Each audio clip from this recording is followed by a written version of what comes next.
गिबियावनो बयखौबो बड' निउस इउटुब चेनेलनि गोदान खौराङाव बरायबाय। नोंथांमोननि थाखाय बे समाव माखासे खौरां लाबोदों। भिडिअखौ जोबजासे नायलांनो दाबाव आरो चेनेलाव गोदानब्ला अन्नानै साबस्क्राइब खालामना बेल आइकनआ अलाव होनानै ला आरो भिडिअखौ लाइक कमेन्ट शेयार खालामनो गुरै खावलायबाय। दानिया फैदो दिनैनि खौराङाव। गिबि खौराङाव दङ दा बर' डकुमेन्टारि फिल्मखौ बेखेवबाय।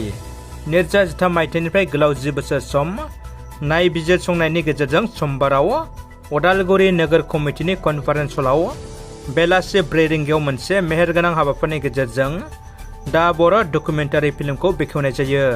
हाबाफारिखौ बेखेवजेनो बिरबाय बर'नि आलारि बाथि फोजोंनायजों दिहुनगिरि आरो रिसार्च खालामगिरि बिशाल रामलाल कबिन आरो अनामिका बसुमतारी बिथांमोन नाजानाय आरो दा बर'नि गासै मावथिफोरनि नाजानायजों बर'नि मोनसे जारिमिनारि डकुमेन्टारि दा बर'आ दिनै जाफुंसार महर मोननो हाबाय।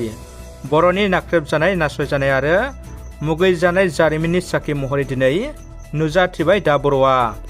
बे बेखेवनाय हाबाफारियाव आलासि महरै बाहागो लायो बर'नि मुंदांखा डाइरेक्टर चक्रधर ब्रह्म, मुंदांखा मिउजिक डाइरेक्टर प्रसेनजित खाख्लारि, उदालगुरि जिल्ला हारिमु आफाद नेहाथारि रनजित बसुमतारी, मुंदांखा फावखुंगुर नरजित नार्जारि आरो लिगेल मेट्रलजिनि अफिसार बिथां जर्ज ब्रह्म आरो गोबां आलासिफोरनि बाहागो लानायजों हाबाफारिया मेहेरगोनाङै जाफुंसार जायो।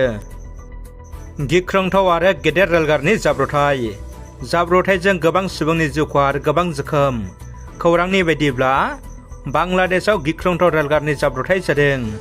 बांलादेश हादराव गंनै रेलगारिनि सौग्रावनायाव सा 20निबो बांसिन सुबुंनि जिउ खहा आरो 100निबो बांसिन सुबुङा जोखोम जायो। बिटिआरनि एमएलए माधव चन्द्र सेत्रीनि न'आव बिटिसिनि गाहाय मावफुं सोद्रोमा प्रमद बर'नि आगान। दुर्गा फुजानि गोथार विजय दशमी सानाव एमएलए माधव चन्द्र सेत्रीनि न'आव बिटिआरनि सीएम प्रमद बर'आ नुजाथिफैयो। न'खरनि सुबुंफ्रा बिथांखौ मान होनानै बरायो आरो गेदेरखौ मान होनानै उन्दैखौ बोर सारस्रिनायखौ नुनो मोनो।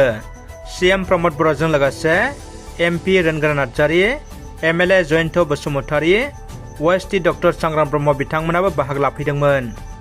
बाक्सा जिल्लानि पाटला डुम्बुगुरनि रिंकि स्वर्गियारिनि माखासे फोरमान बिलाइ गोमादों।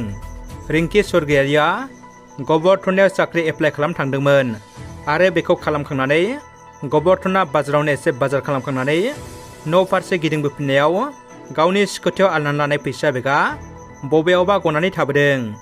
बे गनानै थाबोनाय फैसा बेगआव रिंकि स्वर्गियारिनि ATM, voter card, Aadhaar card, PAN card, RC दंमोन। मैया बेलासिनि 1:43 रिंगा समाव गोमादों होननानै फोरमायदों रिंकि स्वर्गियारिया। बे गोमानाय फैसा बेगखौ सोरबाफोर मोनबाय बायदोंब्ला नैबे 9864888921 जानबुं अनजिमायाव खोन्थाहरनो खावलायदों रिंकि स्वर्गियारिया। देग्लाय बोसोरनि आसाम स्टेट प्रिमियार लिग ESPLआ गसाइगावनि रायमना गेलेग्रा फोथारावबो खुंफुंजागोन। गसाइगाव ओनसोलनि जोलुर गेलेनायखौ नायनो मोजां मोनग्रा रायजो राजाफोरनि थाखाय मोनसे गोजोनथाव खौरां। इं 2023 मायथाइनि आसाम स्टेट प्रिमियार लिग जोलुर बादायलायनाया गुबुन गुबुन ओनसोलजों लोगोसे फैगौ 5 नभेम्बर खालारनिफ्राय गसाइगाव महकुमानि सिङाव थानाय रायमना फ्रेन्ड्स क्लाबनि गेवलां गेलेग्रा फोथारावबो खुंफुंजागोन। बे जोलुर बादायलायनाया रायमना फ्रेन्ड्स क्लाब गेलेग्रा फोथाराव GBFCनि हम ग्राउन्ड महरै 5 नभेम्बरनिफ्राय जागायनानै 28 नभेम्बरसिम गासै मोन7 गेलेनाया खुंफुंजागोन। बेनिखायनो गसाइगाव ओनसोलनि जोलुर गेलेनायखौ नायनो मोजां मोनग्रा रायजो राजाफोरखौ लैहोर लैहोर फैनानै बे गेलेनायखौ नायफैनो थाखाय खावलायदों बानजाय आफादनि सोद्रोमाफ्रा। नोंथांमोना बे जोलुर बादायनायखौ जेनेरेलाव 20 रां, गेलारियाव 50 रां आरो VIPआव 80 रांनि टिकेट लानानै नायनो हानायनि सुबिदाखौ लानो हागोन। दानिया फैदो गुबुन मोनसे खौराङाव। जोबोद दुखुनि खौरां। राङापारा आमारिबारि फरेस्ट रेन्जनि सिङाव थानाय बान्दोगुरि गामियाव हाग्रानि मैदेरनि जिउ खहा जायो। सनितपुर जिल्लानि आमारिबारि फरेस्ट रेन्जनि सिङाव थानाय राङापारा सहरनि साहाफ्राय 10 किल'मिटार गोजान साहा बान्दोगुरि गामियाव हाग्रानि मैदेरा हाब्राङाव गोग्लैनानै थैना थानायखौ नुनो मोनो। थैनाय मैदेरखौ रायजोफ्रा हाग्रा बिफाननो फोरमायहरनानै हाग्रा बिफाननि मावथिफ्रा फैनानै नायफैयो आरो आयेन बायदि हाबा मावना फबनायनि राहा लायो। गोथै मैदेरखौ माबोरै थैनो गोनां जाखो बेखौ नायबिजिरनो पस्टमर्टेमनि थाखाय बायदि अंगनि थुख्राखौ लानानै थाङो।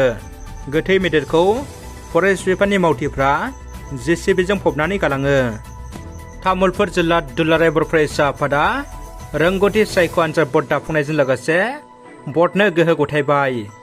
दुलाराय बर' फरायसा आफादा बर' फरायसाफोरखौ उन्दैनिफ्रायनो आखा फाखा रोंगौथि गोनां खालामनाय थांखिजों बोसोरफ्रोमबो मिरुआरि रोंगौथि सायख' आनजाद सेन्ट्रेल टेलेन्ट सार्च एग्जामिनेशनखौ खुंबोदों आरो बेबायदिनो आदब आरो गुन गोनां सोलोंथाइ मावथांखिखौ बिथा खालामनानै देग्लाय गोदानै दाजानाय तामुलपुर जिल्ला एबसु थाखो 6, थाखो 7 आरो थाखो 8नि फरायसाफोरखौ लानानै सेथि रोंगौथि सायख' आनजाद 2023खौ खुंफुंनो थाखाय आरो तामुलपुर जिल्ला एबसुनि गाहाय मावखुलियाव तामुलपुर जिल्ला एबसुनि आफादगिरि बानेश्वर नार्जारिनि आफाद दैदेननायाव सावराय मेलनि गेजेरजों थि खालामो आरो बे मेलावनो बे रोंगौथि सायख' एग्जाम बर्डनो आनजादखौ सामलायनो थाखाय बिबानखौ गथायनाय जायो। बे एग्जाम बर्डआव तामुलपुर जिल्ला दुलाराय बर' फरायसा आफादनि बोसोनगिरि बासिराम रामसिंहारिखौ मासिगिरि बिबान होयो आरो सिखोना बर' गोजौ फरायसालिनि आखान्थि फोरोंगिरि दैमालु कुमार बर'खौ आनजाद सामलायगिरि महरै बिबान होनाय जायो। बे सावराय मेलावनो तामुलपुर जिल्ला एबसुनि बिबानगिरि दखरा आफादनि आफादगिरि गाहाय नेहाथारि सोलोंथाइ नेहाथारिफोरजों लोगोसे गोबां फोरोंगिरिफोरा बाहागो लानायजों सावराय मेला जाफुंसारो। सासे उन्दै गथ'आ गोमादों। उदालगुरि जिल्ला उदालगुरि थानानि बेंखनाव थानाय वार्ड नाम्बार 2नि थागिबि मुस्रि रिंकु देउरि आरो मुस्रिमा पिंकि देउरिनि 13 बोसोर बैसोनि गलमाल गोजौ फरायसालिनि 7 थाखोआव फरायनाय मुस्रि हेमन्त देउरिया न'निफ्रायनो गोमानानै दङ।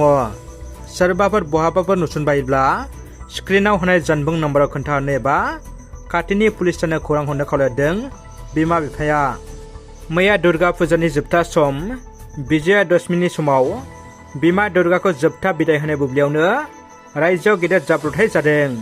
हादरनाङै बिमा दुर्गाखौ फोजावहरनाय रंजा बाजा समावनो आसामाव मोनसे गेदेर जाब्रबथाय जादों। दालांनि रेलिं बायना दैयाव गलांदों गंसे गारिया, जेराव बे गारियाव नखरसेनिनो 7 सुबुंफोर दंमोन आरो 7 जिउ गोमायो।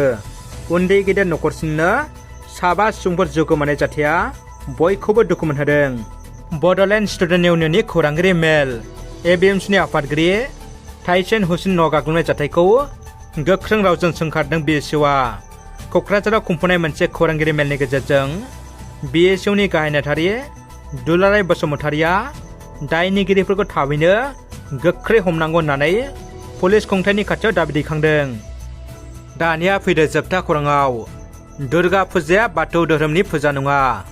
बे बाथ्राखौ बुंदों चिरां जिल्ला बाथौ गौथुम लाइमोन गांखंनि आफादगिरि प्रदीप कुमार नार्जारिया। गावबा गावनि धोरोमखौ फालिनायनि गेजेरजों लाइमोनफोरनो गावबा गावनि धोरोमनि सान्थौखौ सोनानै होनो बे समाव गोबां धोरोमानो गावबा गावनि ओनसोलफ्राव लाइमोनफोरनि मावबादा खुंनायजों लोगोसे लाइमोनफोरनि बायदि बायदि हाबाफारि लानाय नुनो मोननाय जादों। बे असिलायैनो सानब्रैनि हाबाफारिजों खुंफुङो चिरां जिल्लानि सिङाव थानाय सान्तिपुर निज्लागुरनि हिडिम्बाफुरि गोथार बाथौ फैलामाव। बे मावबादानि दिनै जोबथा सानाव मोनसे गेवलां सावराय मेल लानाय जायो, जेराव नुजाफैयो गाहाय आलासि महरै गागि थुनलाइगिरि राखाव बसुमतारिजों लोगोसे जर'खा आलासि महरै चिरां जिल्ला बाथौ गौथुम लाइमोन गांखंनि आफादगिरि प्रदीप कुमार नार्जारि बिथांमोना।